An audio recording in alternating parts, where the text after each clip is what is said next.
అయితే మీరు జెట్‌పే app open చేయగానే ఇలా వస్తుంది. మనకి ఇప్పుడైతే ప్రైమ్ అనేది టచ్ చేసి ఈ బుక్ అనేది టచ్ చేసిన వెంటనే మనకి ఇందులో వచ్చే ప్రైమ్ మెంబర్షిప్ తీసుకోగానే వచ్చే ఆఫర్స్ అయితే చూడండి 8.5% మొబైల్ రీఛార్జ్ క్యాష్ బ్యాక్ అయితే వస్తుంది. అలాగే 599 రూపీస్ సైన్ అప్ బోనస్ అయితే వస్తుంది. మనం ఇందులో ఇప్పుడు యాక్టివేషన్ అనేది ఎలా చేసుకోవాలో చూద్దాం. ఫస్ట్ అయితే మీ మొబైల్ నెంబర్ అయితే ఇచ్చేయండి. మీరు ఏ అయితే మొబైల్ నెంబర్తో రిజిస్టర్ అయ్యారో ఆ మొబైల్ నెంబర్ అయితే ఇచ్చేయగానే మీ మొబైల్ నెంబర్ అయితే పేరు అయితే వచ్చేస్తుంది.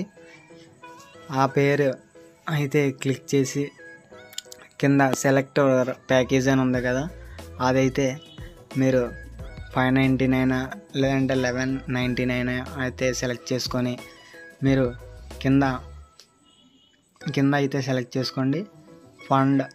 ఫండ్ వాలెట్ అని పెట్టి కంటిన్యూ